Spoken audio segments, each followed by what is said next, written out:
Damn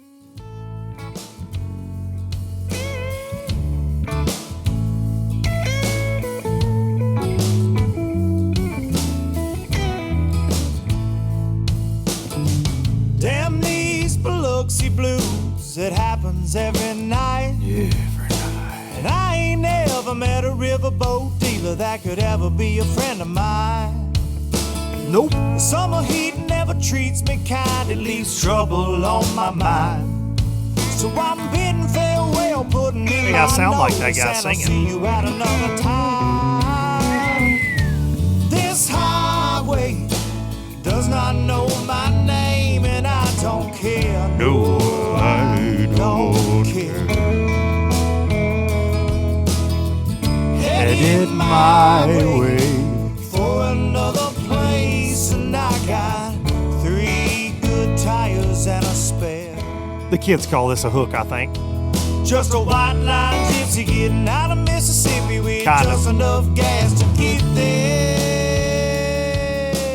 Low budget live, the not so live variety from the Low Budget Live Bar and Grill here in beautiful southern Middle Tennessee.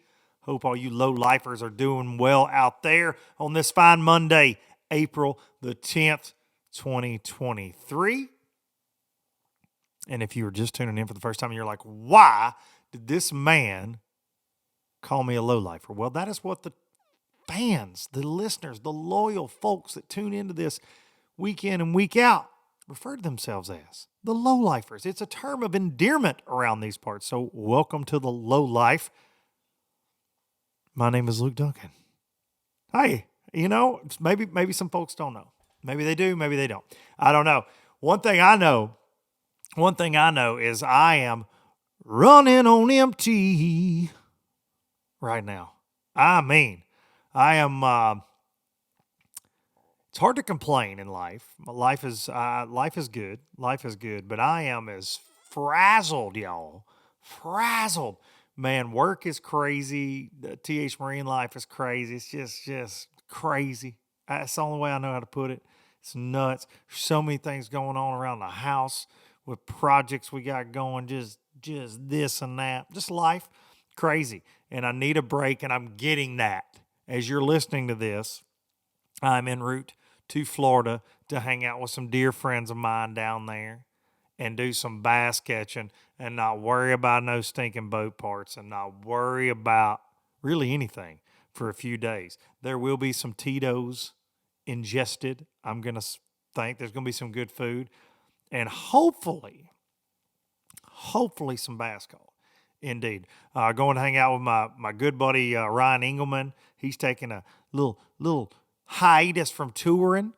Them Troubadour boys are off the road right now, and we're going to go meet up in Florida. I'm dragging the express down, and we are going to go hang with my buddy Carter Andrews down there and do some poking around on some good old Florida lakes, to be determined. And one of which we're going to go to. We got a realistic shot at catching the biggest bass of our life, from what we've been told, and you know that's never a guarantee, obviously. And really looking forward to seeing how that goes. I will update you accordingly. But really, just need a break, man. Just need a break. And you would think that the break didn't need to be on the road because I've been gone so damn much, and I would agree. But man, I got to go fishing. And I want to go fishing somewhere different and fun. So headed to Florida as you're listening to this. Hope you all had a great Easter weekend. Easter Bunny came to visit you. You get to see your family and all that good stuff. My Easter weekend started. Good Friday was not so good. This is one of the reasons I need a break. So I gotta tell y'all know I keep y'all updated on the craziness goes on in life around these parts. And I have been very unfortunate to run into just a bad string of luck with like contractors. And we've had to have a lot. We live in an older house. We have to have a lot of crap done over time. And I'm listen, you don't want me building a birdhouse. You don't want me doing anything like that. Like, I'm terrible. So I do have to hire it a lot out, and I'm gone a lot. So is another excuse for not being good at that kind of stuff. And we've just had a nightmare since 2019. We had a guy just basically train wreck our house. He built the bar and grill. It's nice out here. It's questionable in places, but the house is a disaster. We've had a lot of problems. And since he rolled out in early 2020, we have had just like some major plumbing issues upstairs in the boys' bathroom, which is directly over my living room, which is key to the story. So on 3 separate occasions, water has came just flooding through a light fixture in my living room, load the couch down, comes through the damn the ceiling. I mean, it's bad. I had a hole like this big one time sitting there on a Sunday morning, just caves in. So it's been a mess, and I thought we were over it a little bit, man. We've had a lot of repairs done and things. Anyways, I'm sitting there Friday morning. I've been on the road this past week for TH, and just honestly, Friday morning was just chilling. The boys were asleep, and it was nasty weather outside, so we were just chilling. I was just in the house and just had me some breakfast. And I was like, you know what? I'm going to sit on the couch and I'm going to watch this Bass Pro Tour tournament here on Lake Murray. And, dude, I just start hearing water. And I'm like, well, that doesn't sound good. And I thought one of the boys, an older house, you know how pipes pop and creak, different things.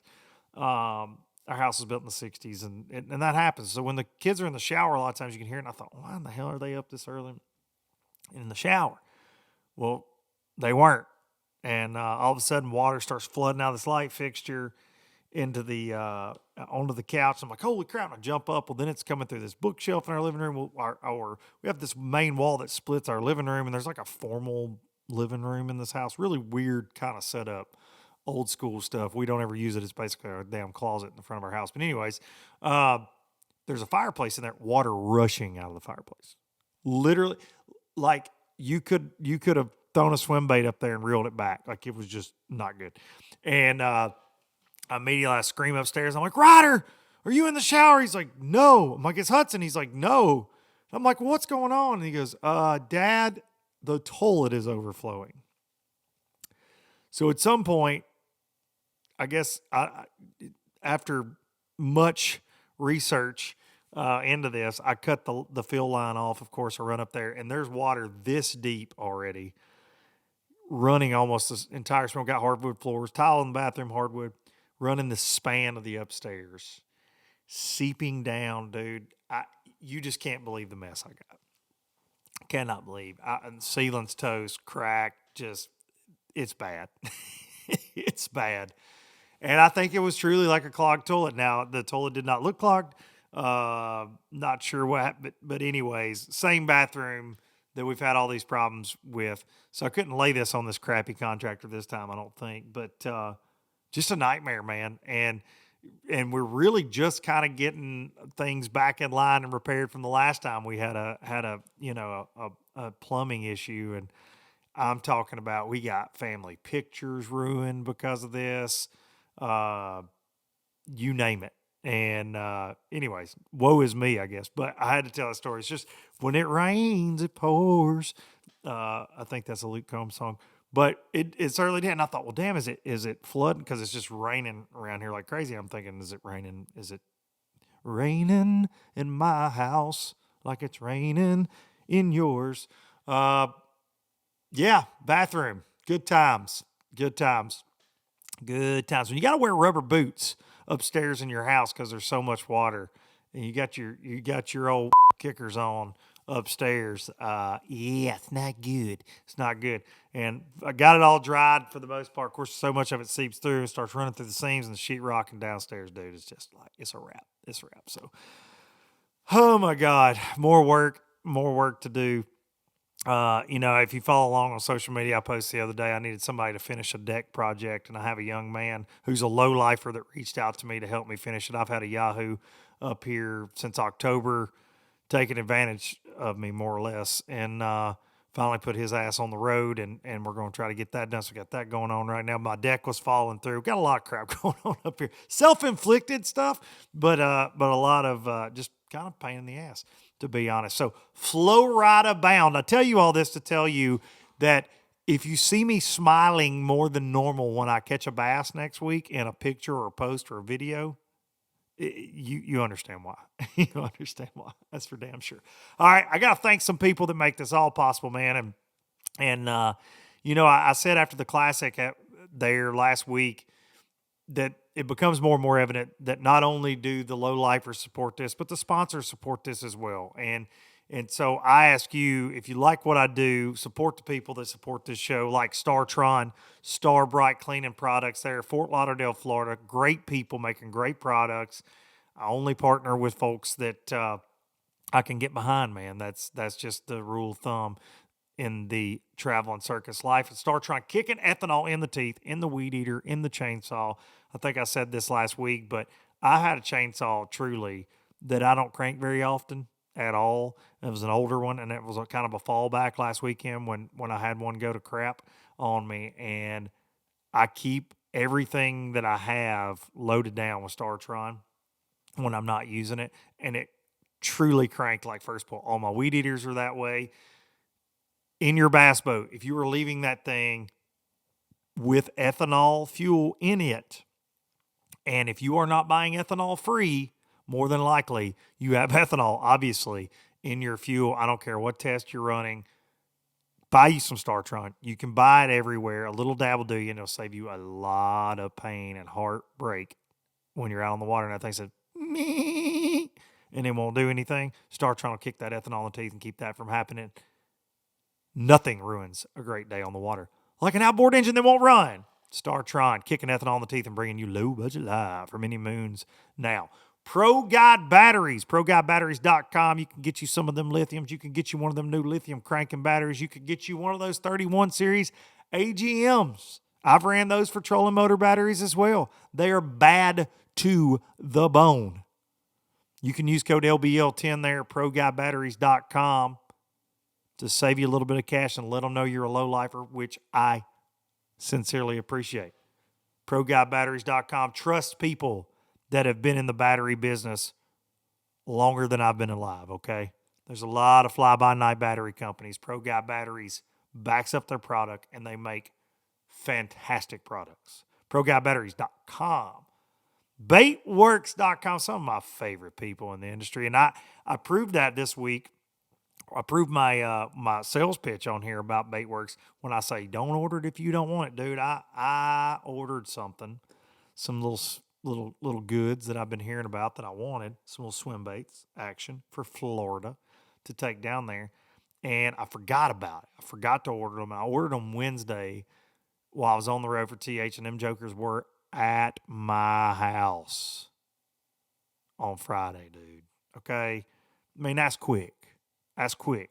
So I joked on social media. I mean, were they at the end of my driveway? Do they have a distribution center right here in Lawrenceburg, Tennessee? I don't know, but they get it to you quick. Baitworks.com, bait-works.com. Duncan-10 saves you coin there. Also, in the LOB jig, the LOB Power Finesse jig that has the LBL logo on the package. Peanut butter jelly time. I'm a man of the people. I'm a man of the people. And it's not a color I throw a lot. The request for that color has been overwhelming. We got it. Go check it out. Available now. Pro Guide. Listen to me. Damn it, boy. Too many sponsor reads. Baitworks.com. If you go to Pro Guide, they ain't going to sell you no damn jigs, all right? They'll sell you in batteries, though. Duncan-10 at bait-works.com. See, I told you, I got to have a break, man. I'm frazzled, son. Last but not least, hang the banner. The first ever aluminum bass boat to win a Bassmaster Classic trophy. The Express X21 Pro LE is what we're running this year. C-Deck bow to stern, 250 Yamaha show, giving it the fastest hole shot in the game, more tackle storage than any human needs. I've seen me do it. I can still fill it up. It's got a lot, though. I mean, absolutely love the boat. 96-inch beam. It's a machine, man. Great in rough water. stable fishing platform. I fish 3 people out of it constantly going to do so again this week in Florida. Cannot wait to get down there and stretch out the old X21. Go for a ride. You will not regret it. Express Boats, building excitement since 1966. All right. Long-winded today. Long-winded. I'm long-winded every damn day, I feel like. Got a great guest today, man. Great guest that absolutely looking forward to talking to. But first, I've got to say, there are, and I've told this story on here before. I know we get a lot of low-lifers that have been with us for a long time. We got new low-lifers every single week, I feel like, and I'm grateful for that. But I have to say, a huge congratulations. And I made a post, but Anthony Gagliardi won the Bass Pro Tour event at Lake Murray. That's no surprise. The Murray King just won the Forest Wood Cup there, another FLW event there, finished second there in another FLW event. He is one of the best humans that I've ever met. And I feel like I say that about a lot of people, but that is our industry as a whole. But Anthony, I met when I was 19 years old. I told this story right after his dad passed on the show here. His dad, Big G, Mike Gagliardi, one of my favorite people. And I met Anthony when I was going to college at UNA there in Florence, Alabama. He was actually they were renting an apartment to stay at during an FLW that was on Wheeler and in the apartment complex I lived in. And I came back down. I'd been out of town. I came back home and I saw the trucks and boats there. And I met his dad the next morning. I'm a nosy kid and never was shy to introduce myself to anybody. So I went over and talked. And he's like, come back by tonight, meet my son. And Anthony and I have been friends ever since. I've fished Murray with Anthony many times. And he is absolutely just somebody I'm always pulling for. And, we don't get to spend as much time together anymore now that he's on BPT and I'm not fishing FLW. We used to room together on the tour, and his dad, Big G, would be there. And it was an emotional day for me watching him win on Murray, just as I know it was for him and a lot of our friends when he caught an 8-pounder to seal the deal. And I could just see his dad, man. I could see his dad smiling, and it was a beautiful thing. So congrats to Anthony Gagliardi. And congrats to the Bass Pro Tour, hell of an event on Murray. Bass is fixing to go there. They're going to smash them too. Murray's always been one of my favorite lakes in the country. It's an absolute just fish factory. It gets fished a lot of pressure, but it's just an incredible fishery, man. And Anthony is so dialed out there. And he doesn't get to fish it as much as he used to, but lives on the lake. The lake's his backyard. His dad lived on the lake. Very cool. And I just smile. He's one of those guys that I feel like he's one of the most consistent anglers in the country. He always is. If you pay attention, he's always in the check line more times than not. He's made Forest Wood Cups, hand over fist. And the guy is phenomenal. He is, I've fished with a lot of people over the years, a lot of anglers. And Anthony has always impressed me as much or more than any other pro I've ever got to spend time with. He is meticulous. He has an engineering mindset. He went to engineering school there at Clemson, and he's always on the forefront of a lot of techniques and things, and he's really intuitive about his bass fishing. Very proud to see him pull it out there at Murray. And look, Ott Defoe, hell of an event. Second place, had a rodeo with a 612 there that he hand-lined in. A lot of great stuff this week from that the Bass Pro Tour event there at Lake Murray. Now they got a month off. I feel like they had so many real quick with Redcrest being in the mix there too, but they got a month off until the next BPT. But I do think they got a heavy hitters deal. That'll be a lot of bigs get caught down at Caney Lake, Caney Creek, whatever it is in Louisiana, and Bussy Break down there in Louisiana coming up as well. I'm not sure the dates on that, but I know they're fishing Guntersville in May, and that's going to be another just slugfest most likely for them, for sure. One takeaway. My buddy Watson had a top 10. James Watson, first top 10, Bass Pro Tour. And, excuse me. Of course, I was pulling for him as well. But one huge takeaway, dude, and I can't help myself. Jeff Sprague made the top 10. after, the debacle last year and all that. And he made the top 10 in a sight fishing tournament. And I bet I'm a nail biter. It's a terrible habit. But I bet there were some folks within the Major League Fishing organization that were just like, oh, they're biting their nails and acting. No. Oh no. Oh no. Please tell us no.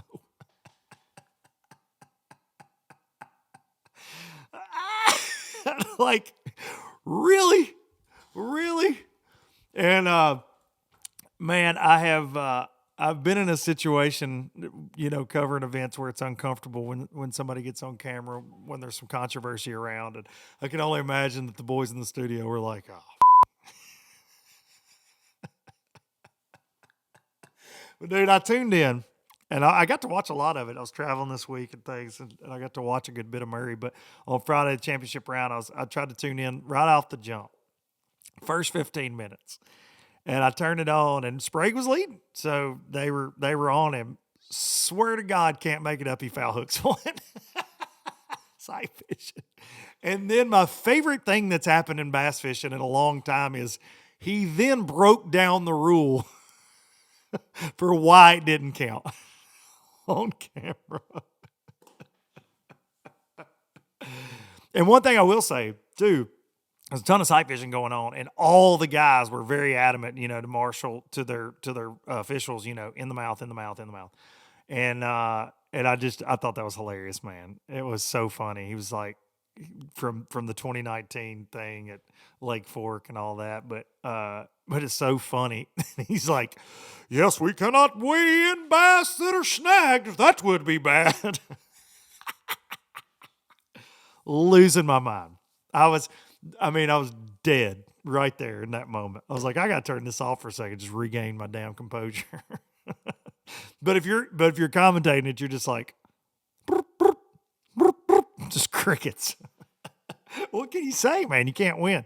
Now, I've seen a lot of social media comments about it, which, no surprise, there's always going to be some negative social media comments. But a lot of people are like, he shouldn't be allowed to fish. He shouldn't be allowed to fish. He's a cheater. And I agree wholeheartedly. I think that it's a shame that a guy like a Mike McClellan didn't get back in the BPT, but he's allowed back in. I mean, it's a joke, but whatever. Bull crap goes on all over pro fishing. There's no doubt about it. But yeah, that was a weird one. It was a weird one, to see. But I was like, man, I wonder if people are having panic attacks right now within the organization. And maybe they're not. Maybe I'm making a mountain out of a molehill. But I bet somebody was like, oh,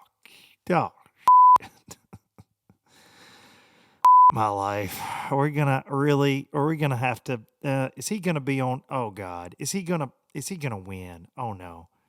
So essentially for me, it was like good versus evil. Gagliardi is one of the best cats in the world, taking the dub home. So the universe righted itself. It's okay. Sprague didn't win. I think we're okay with that. There are people that you see, they're just like, go get them, Jeff. Ignore the haters. I'm like, you should go into another career. Whatever. Good times. But I did get a chuckle out of that. I was like, damn, I bet somebody sweat. There's like a meme, just old boy just sweating. I feel like there were a lot of people like that last week. All right, moving on. Enough silliness and rambling. So I have wanted to have this dude right here on the show for a long time. He came on the scene on the pro wise, FLW tour wise in 2019, the last year I fished, and he just really started making waves. And, now you fast forward to 2023, he just won on the Tackle Warehouse Invitationals, former FLW tour, former pro circuit. And he's won a Toyota this year as well at Sam Rayburn. He's 5th in the Bass Pro Tour Angler of the Year points right now. He narrowly missed making the top 10 cut at Lake Murray. This young man is somebody you need to be keeping up with. If you are not, he is well-spoken. He is a fantastic angler, and he has got one hell of a story, and we're going to talk to him right now. Ladies and gentlemen, he's won almost $1 million in a very short time period. And we're going to get the sauce from him right now, presented by the W Sauce, America's Worcestershire sauce. It's good on everything. You name it, it's good on it. Chicken, pork chops. I like it on pork loin, a little pork loin. Marinate steaks in. And something new they just sent me that I had this morning, as a matter of fact. Breakfast sauce. Baron Burton's small batch breakfast sauce. I am a breakfast addict. I mean, I am. And I got like a routine. You've seen me post about it some on Instagram if you follow me on there. But like, I like eggs, like an egg white. I got a whole thing I go through every morning, man. I do when I'm home. And I'm a big salsa on my eggs guy. I like salsa. I think it is a very good addition. This right here, now it's got a little kick. I'll read you the description here. Breakfast sauce is a perfectly balanced blend of fresh flavors from Florida-grown mild deli peppers, tomato, cucumbers, and spices. It's sure to make breakfast zing with slight hints of sweetness and natural complex, but mild pepper flecks, it says. And it's right. It's got a kick. It's not hot, but it's got a kick. And on eggs, on like some daggum home fries, dude, it's good stuff. So breakfast sauce, be on the lookout for that. So the sauce, all the sauces, bringing you the sauce with this man right here, BPT Tour Pro, and one of the hottest hands in professional fishing, Dakota Ebare. All right, as promised, here he is. And I introed this guy as the hottest stick in bass fishing, and I think that's fair. For really the last, I'm going to say since 2019, I think you fly under the radar for some reason. But dude, this year's like the coming out party of all coming out parties, bass fishing wise for you, dude. Yeah. You got a trophy there at Rayburn, and I comment on Instagram. I'm like, that won't be the last one. Oh, well, it wasn't. You go to the pro circuit, the invitational there at Clarks Hill. You win it in a big way, and now that BPT trophy's coming next, I feel like, this year. Dakota Ebare, everybody. What's up, buddy? Man, thanks for having me. I really appreciate it. This is an awesome opportunity.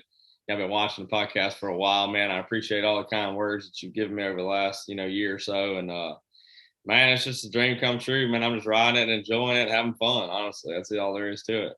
Well, dude, I fished the last year I fished the tour was your first year. I've been looking back at stats, and I remember you coming onto the scene, and you won a little over 50 grand that year. It seemed like you were always catching them everywhere we went. And I'm like, who is this guy? Like Castledine and some of my running buddies like, oh yeah, we've been knowing Dakota, son. Like Dakota's, he's coming, right? And now, dude, it's like, I mean, this week when you didn't make the top 10 at Murray, not to put salt in the wound because you're like 13th, but I'm like, I just feel like you're one of those guaranteed top 10 guys right now. Like, do you wake up in the morning and feel that way truly? Like, because how roles can be, right? And you're on this one that's just insane to me right now. Well, honestly, I graduated from college in 2017, and that's when I decided, like, hey, I'm going to put everything I have into bass fishing and see how it goes. I had a little success in college, figured I'd ride the momentum out a little bit and see where it went. Had no idea, but I just knew that's what I really enjoyed it, wanted to do it. Let's see where it goes. So I moved to Rayburn, and honestly, like, it takes a while in this industry to get traction, right? Obviously. Sure. I was fortunate to have a couple of decent years there when I first got on tour at the FLW tour, but it's like, it's been one of these. It hadn't been this overnight success story, even though to some people it may seem like that because, they, just got on the Bass Pro Tour last year, just started getting, I guess, visible in a lot of different ways. But it hasn't been something that's been overnight. It's been a gradual deal. I remember that, when I first started fishing those Costa events at the time, Toyota Series now, BFLs, it was like, man, I was right there around check range consistently, either barely got a check, barely missed a check. And then it got a little better and got a little better and got a little better. And now, I've been fortunate to have several good tournaments in a row over the last couple of years and been in a lot of those top tens. But I think for me, it was just like a mental change. Like, I don't wake up expecting to, actually, yes, I do. Like, I expect myself to be in the top 10, but it's like, man, whenever I first got started, like I was focusing on, man, I just got to get paid so I can go to the next one. I just got to have enough money to go to the next one. Which is tough on a young guy, right? Yeah, like that. We talk about that a lot deal. on this show. Yeah. Like it's hard to get that traction, like you said, but you wake up like, hey, I got to try to knock down 10 grand so I can roll on to the next one. Exactly, man. And when you do that, like I found myself then like always being around that check line, but that's what I was focusing on, you know. And after getting a little bit of financial freedom from a couple big breaks, you know, here and there, like winning a little bit of money at the Forest Wood Cup in 2019 just helped me like just get a little bit more comfortable. And then it's like, the hell with this, I'm not fishing for a check. Like I want to make a top 10. Like I'll make that cut, make that 30 cut. And then it's like, all right, you know, and then now like I don't put my boat in the water without thinking about what it's going to take to win or be in contention to win. And I think that mental adjustment and focus is what's really helped me out a lot over the last couple of years. That's what I was going to ask is what do you think is the biggest thing? But you just described it there. And I mean, dude, I feel like you've always been consistent. I mean, you go back to your college years, like you're saying, you had some success there, but now it is different. You do have an opportunity in every event you are in, whether it is in Texas or Alaska at this point. I feel like to try to, you know, I've talked about this on the show a lot this year, but I feel like it is, dude, you're just one of these guys. You're in the conversations in my mind with the Ott Defoes, especially on BPT, with the Ott Defoes, with the Wheelers, where it's like, damn, Dakota's got a shot. Like if you're in it, but something I've noticed with you just watching tape on you, you know, watching live, you've really embraced, I feel like you've always probably embraced electronics, but dude, you seem like you really, really have that forward facing game dialed. Not to say it's all you do, because at Clark Hill, you mixed it with shallow fish as well. But is that something you attribute like, dude, I got in on it on the forefront and it is something that I've spent a lot of hours with that you think helps with your success? Because you have to have it now, obviously. Mm-hmm. Is that something you pride yourself on that you think makes a big difference as well in your confidence level on the water? I wouldn't say that in particular. I would like, as far as pride myself on just being a forward facing sonar guy or something like that. No, but I will say that like from the very beginning, whenever I first started traveling fishing in college, I immediately wanted to be as well rounded as I possibly could. When I first started fishing in college, I had an old boat that I begged the bank to finance me for. Didn't have a graph on it, you know. I mean, didn't have side imaging. Didn't know how to use side imaging. Didn't know any of that stuff. And fished out of it for a couple of years. But I was going to these lakes. I remember going to Grand and never seeing nothing like that ever, you know, and being so far out of my comfort zone. And I started realizing like, man, if I'm going to do this for a living, I've got to learn how to do everything. Like, and I want to be comfortable doing everything. I don't take pride in like being a shallow water power guy or a offshore, you know, forward facing sonar specialist. I want to be somewhere in the middle where I feel comfortable no matter where we go, no matter what we're doing. So that, and, you know, with that, I've spent a lot of time using forward facing sonar and getting better at using live scope without a doubt. And it's a tool that is very beneficial at the right time in the right place. And it's just a learning tool, man. It helps all these places that we've never been to, you know, like I've never been to Norman, never been to Clarks Hill, had never been to, you know, several lakes we've been to this year or going to. Whenever you show up there, you know, locals get mad because you're using all this stuff, but like they live on the lake. They know where those brush piles are. They know where those, you know, hard spots are. They know where all that is. So using that technology to speed up the learning curve, break down the water is what, you know, I've become efficient at doing. But it's just a tool, man. It's part of the deal, you know, that you have to be at least familiar with and have some, you know, to be able to compete at the highest level. No doubt. I remember last year at the James River, you had a top in there in the pro circuit invitationals. That's one I'm proud of, man, because I get that.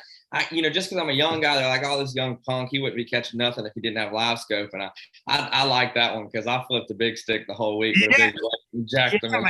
I was like, yeah, go ahead, talk some shit about that last. I love that one, but I remember a clip from that one, and you were flipping, and I remember one time they cut to you on live, and you're just all of a sudden you're like squirrel, and you had forward facing out the third bait for like 2 seconds. I'm like, this is amazing. Like it does speak to that versatility, and I think there are a lot of guys. Jacob Wheeler said it on this show, what you just said. And it blows my mind. I'm so old school, not against electronics. Obviously, I'm a Garmin guy. I'm a live scope junkie. But the learning curve, like you said, it is so much faster now for you guys. And you can break down a lake. You get 2 days of freaking practice and BPT events. Yeah. And you can just know everything a local knows, I feel like, within reason. Now, some of y'all boys didn't know as much as Anthony, I feel like, coming down the stretch there. Yeah, you know what, man? That tournament's gonna But- stay for a long time, man. I that's one of them ones, man. There's tournaments whenever you finish 15th or 16th, I think is what I actually ended up there. A lot of guys jumped me right there at the last second, but I finished 16th there. There's some tournaments where you finish 16th at, and you're like, man, that's a good one. Like, I had a tough practice, wasn't on anything. That's a good event, right? And I've been happy with some of those. I've been happy with some 30ths before. I was happy with 28th at Toho, honestly. Yeah, no doubt. But this one, man, I really felt like I was on something special. I felt like I had a chance to win, and everything that could go wrong went wrong, and it was just a complete snowball effect. And I still ended up with 18 and change and almost made the cut. But and it hurt to see him win the way that he did, because I was like, oh, dude, I mean, just got you. But hey, that was the kind of you were on the same kind of deal. Oh yeah, and we're not gonna talk about it because he didn't say much about it. I ain't gonna say much about it. But we were on the same kind of deal, and I was like, man. But you know what? Hey, when it's meant to be, it's meant to be. It was his time, wasn't mine. I can guarantee you that, because everything went wrong, and that's just part of it. But if you look at Clark's Hill, everything went right when it could have went wrong. You know, there's such a fine line between you know, winning and finishing 50th sometimes. So you know, it's just the way it goes. It's fishing. You got to roll with it. Hey, listen, we can talk at Clark Hill. You break off a big one and then you throw back in there and catch it. I mean, come on, man. Yeah, things are going right. You know, that was a little bit out of my control. That was some divine intervention there. There ain't no doubt. That was one of the coolest clips in bass fishing history, in my opinion. That and I got roasted for it too. You know. I mean, all right, let's talk about that. So everybody gets roasted. I post a picture. I go sight fish last week a little bit, and I post a picture, just a dumb caption. You know how you do. You post something on social media, man. It's a pretty fish, pretty day, pretty picture, whatever. I'm gonna post it. So I post this picture of this biggin. I catch looking at it, and I'm like, man, the full moon's got them big girls. Whatever the caption was, I don't even know. And to be honest, I caught the bass. Full disclosure, I caught the bass before the full moon was even here. Okay, yeah. but I made the post. It was raining and like 48 degrees when I made the post. I was not outside fishing, dude. There was this one guy that just gets on the post and he's like, well, it has zero to do with the full moon. And dude, he just roasts me for like this much of a comment. And then he says, of all things, and I've already texted Fat Todd Castledine about this. He said, Todd Castledine did a whole video on this. And I was like, well, of course he did. Yeah, right. Of course, Todd's the biggest know-it-all I know. And I love him. But now you're taking what he said, throwing it to me. But every fishing post, dude, it's nothing, but I don't get it. Our industry became this at some point where, and I shouldn't say the industry, but the fans of the sport, it's like they wake up in the morning pissed off that they like fishing. I'm like, what's your deal? Like, your video was so cool, and they're like, fake. It's fake. Like, the comments were crazy, dude. Man, I really I love being social with people, but I don't like society. You know what I'm saying? I mean, like, I love getting dude, I love getting to meet people and like at the shows and at the events and talk to people, and I've been able to meet so many great people all over the you know, country. But daggum, man, the internet, I can stay off of it. I try to. It's crazy, and it's, you know, it's just, I think it's because we have such a, you know, when a guy's watching the NFL on TV, you know, he can't really relate with Tom Brady out there, but he can go out and do what Jacob's doing. And it's like, then when they see him using forward facing sonar, they're ticked off because they don't understand it the same way. Because most of them have done went out and bought it. Now, even though they cuss it, they done went out and bought live. The ones that comment the most, I want to look at their boats. Like, show me your front deck, cuz he's got live scope on there. He's mad that we're using it. He's mad that but you know what the best thing, my best thing about this whole deal is, because it's everywhere. Like, it's just, man, if you just get on the ball. And I don't get on it much, but when I do, it's always there. It's always there.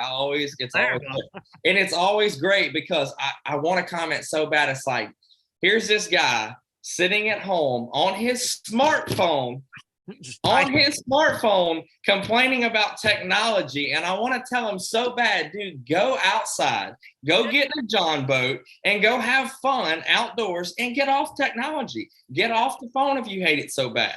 Go enjoy the outdoors because it's all out there for all of us to enjoy. And that's the big picture. But you know what, man, it's a losing battle. So I just don't even get into it. You know, it just one of those things. So good right there. Dakota Ebare. I think we're done. That was just like, that was it right there in a nutshell. That was so good because it is true, man. Like with technology came these social media platforms that these people to get on to bitch about technology. It is truly, it's like, I mean, it's It's joke. one of them like, all right. Like this is the punchline. That's the best way I've ever heard it described is you're burning up your iPhone 17 to yell at Dakota for being, I see you in your expensive bass boat and your forward facing sonar from my iPhone while I'm watching you live on my MacBook. Yeah. Just go fishing, dude. Just have fun, man. Quit worrying about me. You know, I mean, it's just, or, you know, like watch and enjoy it. If you don't, go fishing. Go turkey hunting, man. Turkey's a goblin. Woods are great. I don't get to go because I fish too much now, and that's not a problem. But one day I'll get back to it. But man, there's so many things you go do other than fuss and ruin your day on social media. Like, get on it, enjoy it, follow it. If you don't like it, go do something else. Dude, I've talked about this on here many times, so the low-lifers have heard the story, but I fell in back in February. I hooked this fish in a treetop, and I got my jig hung. He jumps off, jig hangs, whatever, and it's my own jig, so it's stupid that I even went to get it, right? But anyways, I go up there. I got 300 boxes of them back here in the shop. It's fine. Well, I go to get it, and it was raining a little bit that day, and dude, a mega bass rod basically just leaped out of my hands. Like, I don't know how it happened, but on the video, it's just there 1 second, it's gone the next. So water's pretty clear, it's sinking. Well, I go to grab it, and when I do, just gone. And it's like only the second or third time I've ever fell in my whole life fishing since I was a kid. And dude, if the water was cold, it was in a lower fit, like it sucked. Some other rods come in. Well, dude, this video goes, I posted, it's like over 300 something thousand views on Facebook or whatever. The whole clip's like 5 minutes, and there's a lot of panic in there and different things, but the way I edited it was pretty funny. Mm-hmm. So I'm watching it back after I got home, everything kind of chilled out, and I'm like, yeah, I'll post it. I think I texted to a couple buddies, and they're like, oh, that's funny, dude. You got to put that on Facebook or whatever. The comments that have came from that, insane. Just people like, stupid bass fisherman, wish you'd have drowned. You're like, what? I mean, like, it's just, where did that escalated quickly just because I fell in? They're like, oh, look at this idiot swimming for his rod. I'm like, no, I fell. I didn't go in on purpose, but it's so funny to see. They're like, he's got all those rods at his feet. Look, it's just, you could tell he's just a spoiled rich brat with all that equipment. Dude, it's amazing. But your video breaking the fish off, that is why I brought that. That is one of the reasons I was going there is, dude, I've never seen anything like the comments. So like when MLF posted it, it was just just nonstop about how does he even know? Or facing sonar, whatever. And it could have been two different fish, but I mean, there was only one 8-pounder caught in the whole tournament. Okay. And I watched how big the fish was. It ate the first time. I was ticked off, retied, stood back up. And it's the first thing I see is right exactly where I casted before is that same big dot sitting right there. Flip back down there. She eats it. I catch her. And the first thing I did was look in her mouth because I'm like, all right, my shaky head's going to be right there. And it wasn't. But if you think about it, a fish that big, whenever it clamps down on something and you take it off, it never felt the hook or nothing. It had its mouth closed. I had probably a bad spot in my line. They cut it on her sharp teeth because anybody knows that if they've caught herring fish, like fish that feed on herring have really sharp, like around the edge of their mouth. Cut my line. I'm sure she either ate it and she blew it out and was still sitting there. I mean, never even phased her, I don't think. Because I didn't put hardly any pressure on her when I actually broke it. Sometimes when you break one off, like you'll jump from having for a second, it'll break. Then other times, like it's just like immediate, like it's just you're like, how the hell that even happened, kind of deal. And I really think that's what happened. I think she probably either ate it or just blew it out, and then was just still sitting there, and it's like it's just meant to be. That's all there is. There's another shaky head. There was a couple times in that event where things just went right that I'm just like, oh my, like the first one I caught on the last day, or the first big one I caught on the last day was like a 4 something. I skip a wacky rig underneath the dock, sitting there, it starts swimming off, set the hook, fine, everything's good, reeling her back to the boat. She jumps like 2 or 3 times, comes over there, I scoop her up, I look, and I just go, like, I grab my line, not even the hook, just grab my line and go. I mean, it wasn't even, I don't know, just wasn't even hooked. Like, I don't know, but it happened. It was meant to be. And then you go to Murray, like you're saying, and you're on the right deal, but then just gosh, so you end up talk about that a little bit. When you say if it could go wrong, was it just a lot of lost fish? Yeah, man. I mean, I don't want to get too detailed because I don't, because you sneaky. No, I mean, it's just I broke off like three of them probably over 4.5. One of them probably like 7, and like had her for a minute and then broke her off. Like, I don't understand how that happens, but yeah, and then just lost a couple of key ones. But everybody has those days, and everybody in that tournament, probably even Anthony, like he probably lost several big ones. So it's part of it. Sometimes it goes your way, sometimes it don't. It's just really frustrating whenever, like, if you go into an event like we said earlier, and you do everything you can to figure out whatever you figure out, you finish middle of the pack, like, that's okay, because you're going to have those. But whenever you know that you're on something that actually ends up staying the same, which it never does, like it stayed the same. I didn't figure it out till like 10 o'clock on the first morning of competition, but then it didn't go anywhere. Like, it stayed the same the entire time. And it was like, and maybe it was even getting better, and it was just crazy. But, I mean, I literally didn't sleep all week long. I slept like 2 hours a night because I was so jacked up to get back out there the next night, like that, like a kid at Christmas, man. I mean, it was one of them deals. And then just to be completely face planted on now look, like 15th or 16th is not face planting. Okay, you are looking at that situation. For me, it was. I have face planted many times in big events, buddy. That is not face planting. That's a great event. You're what, 5th in AOI right now? Yeah, 5th right now. But Otterbox is running away with it. Gosh, dog, man, he's smoking them, dude. He's like, I mean, hell, I think he's like 30 points ahead, which is, it's not uncatchable, and like that's the goal this year, is to try to win that AOI, But he's having a hell of a season. You got to give it to him, man. It's awesome. And Chris Lane's smoking him too. Yeah, just it was crazy when he made the cut. I was watching it there. And it was only his second top 10 since he switched, since the BPT, like the Great Divide, And Chris was a guy that we saw in the top 10, in the Elite Series. Like, he made a lot of top 10s. He had wins. And it's cool to see him kind of getting footing again, because he's a great freaking angler.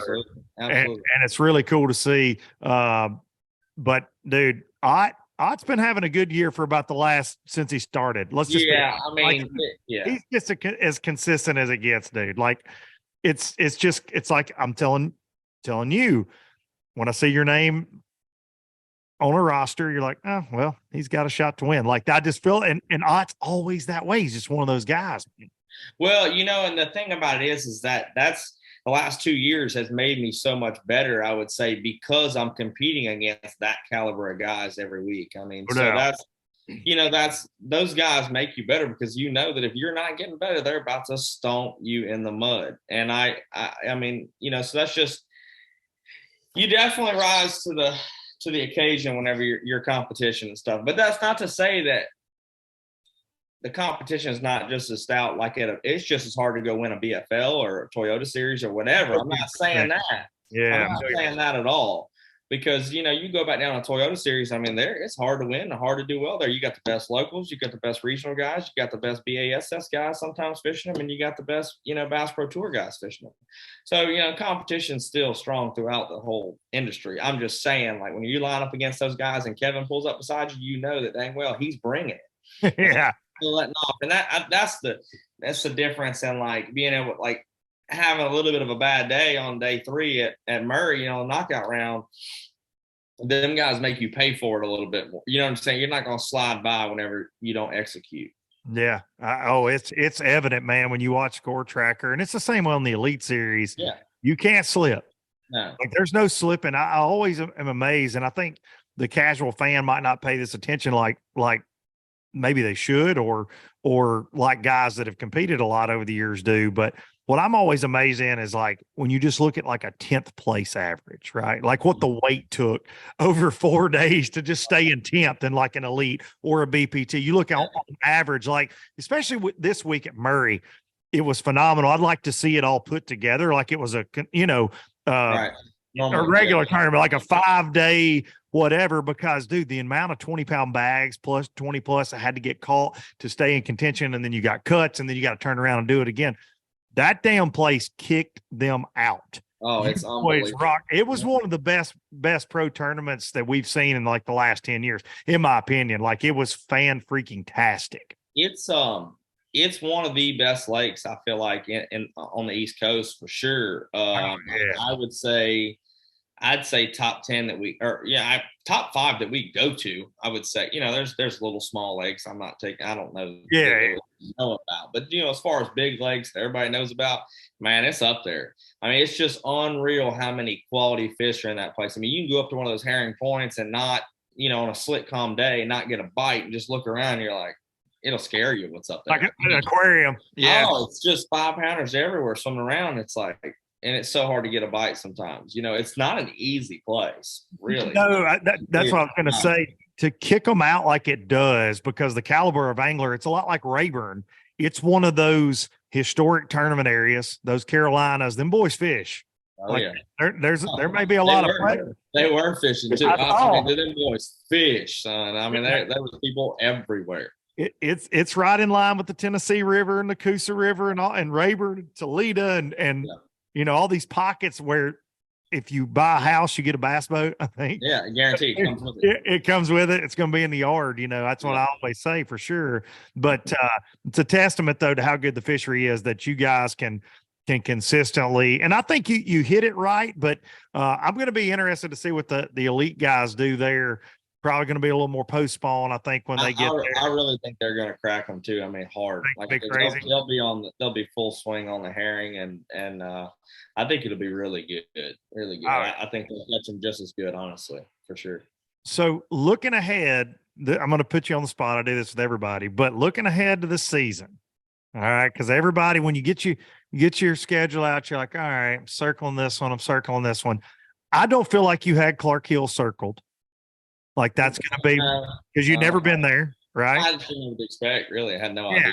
Now Rayburn will give you that. Like, yeah, that's home. Honestly, Rayburn would be one I'd circle because because potentially, but I mean, I circled it, but I mean, in a humble way, because man, them Rayburn boys kick your butt. I was gonna say it's swimming with sharks, like it is. Like Rayburn swimming with sharks. Anybody can win. There's 50 to 100 guys out there that know that place as good as everybody else and are all dialed. Yeah. But looking ahead, do you have one circled that you're like, all right, this could be where my BPT win comes from? Do you have that on the schedule? No, because man, as soon as I say that, that'll be the one that I bomb, So. But no, in all seriousness, I'm really looking forward to the rest of our season. We have a great schedule coming up. I mean, it's going to be a great deal all the way around for the fans, for us, for everything. I mean, because we're going to some phenomenal fisheries, honestly. Looking ahead, we've got the invitational event on Eufaula. I got to leave tomorrow and go to it, and that's something that nobody's really been there for. I mean, we haven't had any big events, I don't think, on Eufaula in a long time. Oklahoma, right? Yeah. Eufaula, Oklahoma. Yeah. I was going to say, lawyer up if you're going to Eufaula, Alabama. That's it. They say lawyer up. Seen all that. No, I don't want to get involved in all that. But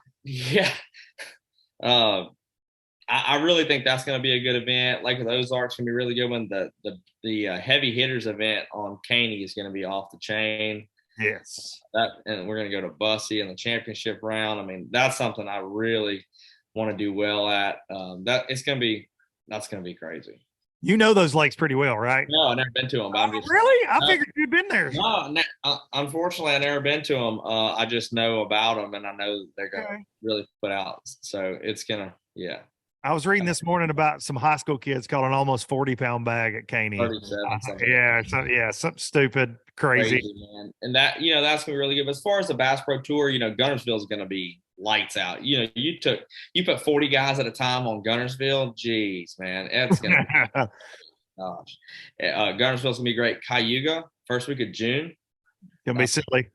Like epic weights. Like if you think the weights were high at Murray, which they were, Cayuga is going to blow that so far. I think if you don't catch 20 to 21 a day, you don't even make the knockout round at Cayuga. Ooh. Probably a largemouth, like that big. Well, last year was crazy, and every fish counted last year, so it'd be interesting to see. You didn't see, because it was every fish counts. I don't think there was a lot of light that shined on how big the 5-fish stringers were that went with it. But yeah, I think I had 23 to 27 pounds every day of smallmouth there. I mean, yeah. So, it'd have been cool to get a century belt, but we don't do that. So there's that. But this year it's going to be in early June, pre-spawn, spawn. I just think it's going to be the most incredible dang thing ever. It's unbelievable. And you guys are going. Yeah, Saginaw, St. Clair. It's gonna be great. Saginaw Bay is that one I got a question mark by. I feel like it's one that I might do really well at, but it's one you might struggle at too because the weather and everything else. And you're either gonna have to focus on the river and largemouth and hope that gets you through the event and hope that somebody can't get to their smallmouth every day, or you risk it to get the biscuit and you go out there and surf for a couple days. So it just depends on the weather there, and it's so big. I've only been there once, and Kyle Hall and I went there years ago, just playing around, and we spent all day out there and caught one bass, and it was a 7-pounder smallmouth. But that's the only one we caught. So, and I know following the NPFL last year a little bit, it wasn't easy on those boys at all. So no, it wasn't. It wasn't just a lights out event by any means. Now they caught them. Don't get me wrong. It was fun. There were a lot of fish catches for us watching live, but still, it wasn't easy. Like Gary Atkins ended up winning, and it was not easy. Right. So that's a question mark deal. But, other than that, man, we've got a great lineup coming up, and there's none one in particular that I'm like, oh, yeah, that's my chance. I feel like, I could have a chance at any of them, but, at the same time, it's fishing. You never know how it's going to go. Just going to give it my all and see where it goes. No doubt about it, dude. All right, switching gears a little bit. All right, I gotta hear a rodeo story because Dakota, you're not the tallest guy I've ever met. I'm vertically challenged as well, but you're not the tallest. I don't see you just climbing up on a bucking bronco, or but it says I've heard this many times too. But on your MLF bio, rodeo. Now you're a horse. You like riding horses, but rodeo. Give me some rodeo goods. What's your rodeo? Man, what's your rodeo deal, buddy? It was kind of crazy, man. So I grew up, here in Louisiana. I had some buddies that rode bulls and stuff. I was real involved in baseball and, sports and all that stuff. When I graduated from high school, I was like, man, I got to have something to do. I'm competitive by nature. Ended up getting invited I went with a buddy to a practice pen just to get on some bulls and stuff. And he's like, you want to get on one? And I was like, sure, man, whatever, whatever, hell yeah. So I got on, and it wasn't even a big bull either. It's just, a little small one, didn't even have horns, That's what I need. Yeah. But I remember this too. They call this bull Love Bumps, and so this is, I'll get on Love Bumps, man, whatever. So the gate opens, bull turns back right there. I fall off of him immediately as soon as the gate opens, and this little thing hooks me hits me, rolls me all the way across the pen. And whenever I quit rolling, I remember I stood up and I went, that was the coolest thing that I've ever done in my entire life. And from that moment, I was hooked, adrenaline junkie, hooked. And for the next several years throughout college and stuff, I rodeoed and stuff. But the reality of it is that I wasn't God's gift to bull riding. It wasn't necessarily I wasn't completely god awful, but I wasn't going to go make a living doing it unless something I had a big breakthrough, which I could have if I'd have kept doing it, maybe, because I'm actually the right size for it. A lot of guys that are really that's good. What I was going to say. I joke make that joke, but you are, and you're that's what you want. you look at Chris Shivers, Donnie Gay, all those guys, some of the greatest guys ever. They were, pretty small, compact guys. Just you have to ride differently than somebody that's long and tall that has, because like they have like a lot of grab, but a lot of the guys that are shorter, they have more balance control. They ride more with their knees and a lot more like compact and don't get thrown around as much. So it's a totally different riding style, but it actually works really good for a lot of guys. I wasn't, the best at it. All right. Wasn't winning no buckles and bull rides. But I realized that I was pretty athletic and just playing around in a practice pen one day that I was pretty good at bullfighting. And my job there was to, as soon as the guy falls off or if he was to get hung up, my job is to go in there and make sure that he gets out safely. So distract the bull, get him coming away. The guy gets to the fence safely, and then I get out of the way sometimes, or I get run over, whatever. But I landed well. I figured that out and ended up being like pretty dang good at it. And I just through people met a guy that hooked me up with a scholarship to go to school at Tarleton State University in Stephenville, Texas. And I got on the rodeo team there, just helped them with their practice and stuff, like made sure the guys were getting on bulls would get out safely there, helped them with all their other stuff. Started working rodeos around the Texas area there a little bit. We go to Fort, everybody knows the Northside Coliseum there in Fort Worth, Billy Bob's, Texas, all of that. Oh, yeah. So I got to work at Billy Bob's and stuff a couple weekends. And so that was that whole scene. Then I just got to be buddies with some guys on the fishing team and the college fishing team. So started going to college tournaments, was still going to rodeos, didn't know really kind of I'd always really enjoyed fishing. Always kind of had the idea, man, it'd be cool to fish for a living, but never had the avenue to do so until I happened to go to Texas to rodeo, met some guys on the fishing team, and it just took off, honestly. That was just, cool, it's crazy how life, will throws you opportunities from places that you've never seen. And that's history. Like that's where it went. I was torn at one point. I didn't know whether or not I really want to pursue rodeo and I really want to pursue fishing. I was doing really well in the college tournaments. Rodeo was really kind of taking off for me as well. And I actually broke my femur and couldn't walk for a while. It wasn't even a cool story either. Like I'd like to tell you that I was saving somebody's life. Man, I made this like perfect save, bull wrecked me out, broke my leg, whatever. It wasn't like I was setting up for an event. A stack of panels fell over on top. Come on, dude. You got to church that story up. I know. Right, it's not even a cool story, man. Hang on. When I go back and edit this, which I rarely do, I don't take anything out. I'm going to do a voiceover and be like, and then 7 bulls got off a trailer and trampled me and saved a small child. And it broke. No, it's not cool. I'm a real guy, man. It wasn't even a cool story. It was actually awful. And I couldn't walk for a while, man. And I remember sitting right here in this recliner. I'm at my mom's house right now. She had to drive to Fort Worth, pick me up from the hospital a couple of days after I got out of surgery and everything. She drove me back here. I've been living in Texas for a couple of years now. Everything I own's there, but I just had to have somebody take care of me for it because I couldn't walk. It was a really bad deal. I got screws and bolts and stuff all through my hips still to this day, like holding it all together. And I sat in that recliner right there and I watched every FLW circuit breaker there was over and over and over again. The one with Cody Meyer, the one with MDJ, all of that stuff, man. And I watched every bass fishing thing I could find. I sat there in that recliner and just become like infatuated with it. And I had already qualified for my first national championship. That was in November when I broke my hip. My first national championship was coming up in March that I qualified for. And I was like, man, I've got to be walking and healthy for that again. And I wasn't supposed to walk for 3 months. And at about the 2-month mark, there was a FLW qualifier on Lake Somerville in Texas. And I had went back to Texas by that point, and that was the first day that I walked. After the surgery, the first day that I walked was at that FLW qualifier. And I basically kind of leaned against a butt seat in the back of the boat the entire day, caught like a 9-pounder on a Carolina rig. We finished 10th place and we qualified for the next year's national championship.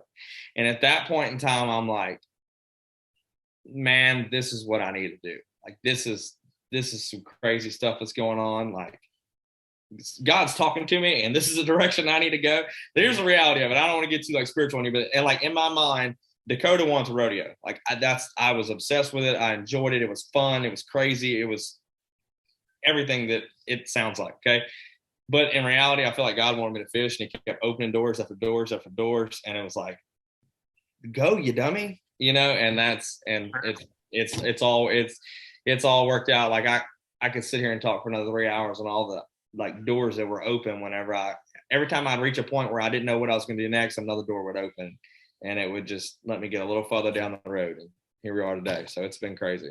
I bet your mama, who is a big supporter, your Yeah. mama, I always see the Yeah. love and support from your mom on social and things. I bet she's glad that you picked the fishing route too. At first she was like dead set, like she hated the idea of me rodeoing, but then she started to realize like that it was actually kind of good for me, like the people that I was and everything. And she got comfortable with it a little bit, but she was, I'm not gonna say comfortable. She tolerated it, But yeah, I mean, she actually raised me, man. Like I can look through the window right here and I can see her old bass boat. There's a 94 Challenger, 17 foot with a 94th right there. And that was her boat that she took me to the lake every weekend. And, we went to False River, a little lake right up the road from here. And every weekend, if we weren't hunting, we were fishing or we were at a ball field.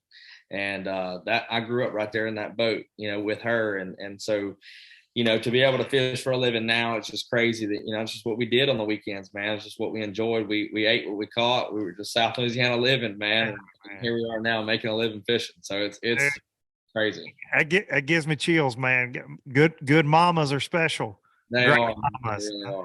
And that's man, that's amazing, dude. That's so I asked the rodeo question. I did not know that. And to find out that led you to bass fishing, basically. Yep. It's so crazy because I was in my notes here kind of where I wanted to draw the comparison. I've talked to a lot of people about this. I actually wrote a song one time, and I write a lot of music, and I wrote a song about rodeo. I had a lot of friends that used to rodeo, but I wrote it about rodeo, but almost from the perspective of professional bass fishing, because the lives are very parallel. Yeah. And you've got that, and then you've got folks trying to do music for a living as well. Those three lives are very similar, man. And I'm sure it's the same for folks racing cars and anything that is a dream way to make a living is a lot less than a dream. They all have the same challenges, for sure. And they're from unique angles, but they're all for sure kind of challenges. But it's that man, I got to get paid here. I might not get to the next one. It's the travel. It's the, hey, I don't know if she's going to be home when I get home because I've been gone doing this so damn long. I mean, there's so many similarities. There's so many, man. My buddies used to always say you ride bulls a lot better when you're hungry, whenever that, dude, I got to eat. I got to get to the next rodeo. And with that being said, I remember being at Grand Lake, first year I started fishing the Toyota series. This was in 2017. And man, the fish were spawning like hell. I think it's a tournament that Castine caught the heck out of them in. They were spawning like hell down there on the dam on the lower end of the lake. And I remember being in practice thinking, man, dude, I don't have enough gas money to go down there and practice. Like, you know what I'm saying? Like, it was. Yeah, believe me, been there. So like, I didn't even have enough probably gas money to just like to drive to one end of the lake and back. So I got to fish around the a little bit. So. Dude, I mean, it don't matter what you're doing, whether you're a musician too, we all get to those points where you're like, it's make or break, but it usually makes us so much stronger in the long run. And it just changes, and that's why like I encourage people to chase their dreams. Like I encourage them to, if they're willing to sacrifice what it takes. And it don't have to be fishing because, it's like, whatever it is. You talk to these people, like not everybody wants to be a professional bass fisherman. They may think they do, but whenever they get into it, they decide they don't. But it may open up another door somewhere else down the road. They get a job within the industry or whatever. But I always encourage people to, man, take that chance. If you want to get out of your hometown and move and go, then go, man. Like the world is so big. There's so many opportunities and you never know where like what's going to happen or where it's going to go. So just go with it, man. Don't fight it. Don't, just take that chance, man, because you never know where it'll take you. I love it, man. That's perfect. That is, I'm living proof of that every day. You're living proof of that every day. I never saw my life being where it's at. I'm completely Right. happy with where it's at, but it's like, man, one door led to another, led to another, Yeah. led to another. Now I run my mouth about bass fishing way more than I get to actually catch bass, but I'm Yeah. good with it. It's Yeah. a great life, man. Dakota Ebare, we are lucky to have you in the fishing world. I am very proud that you spent some time with us low lifers today, man. Thank you, dude. Man, I appreciate it. It's an honor to be on the show, and thanks for everything, man. Hopefully, it won't be the last one. No, we're gonna get you gonna win a couple of them BPTs this year, and we're gonna do 2 more at least. Every time you win, we're gonna do one. I'll be fine with that. Y'all be sure you go follow Dakota and give him some words of encouragement. Don't be giving him no bull crap on his social media. Don't It's be. fine. I take the good with the bad. It'll be all right. Give him that heart eye emoji. You're so great. All that kind of stuff. Or send him some rodeo stories. Dakota Ebare, everybody. Have a good one. All right, that's all she wrote with Dakota Ebare. And man, I absolutely love that conversation. Every minute of it. I think you could see me there. I hope you could feel that energy. His story, and I went into this interview with the rodeo note, just kind of wanting, where'd the rodeo thing come from? I had no idea. I had heard he had an interesting story, but I did not know the depths of it. And man, if you didn't enjoy that, I don't know what to tell you. That was it's one of my favorite interviews. He's a guy that I've kept up with, like I said, for a few years now, and I pull for. Great support system, and just a great young man and great angler. So make sure you're following him, paying attention to what he's got going on. He is a household name. I'm not even going to say he should be or he's going to be. He is a household name right now in bass fishing. And if you keep up with the tournament world, and if you are here, you certainly do that. Keep up with Dakota Ebare, man. Really enjoyed that. So thanks to him for spending part of his Easter weekend running his mouth here for the low lifers. Thank y'all. Thank y'all for tuning in each and every week. I appreciate you more than you'll ever know. I'm going to take you out a little different this week. So I've been getting requests for this, which is cool for me because obviously music and songwriting is a very big part of my life, always will be, something I very much enjoy. Got to get some new music out there. I've got notebooks full of it. Hopefully this year. But I get a request for this song a lot, and it's on the same little record that I put out that had Biloxi Blues on it. It's the title song. It's called 64. I get a lot of requests. People are like, hey, play 64 on the podcast. So on the way out today, 64, it's on Spotify. It's on iTunes. You can go check it out. But thank y'all, and I'll see y'all next week.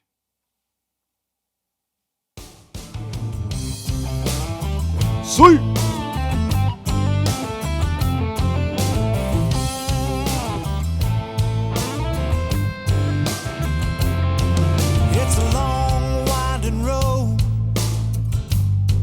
From here to Hardin County, and it's full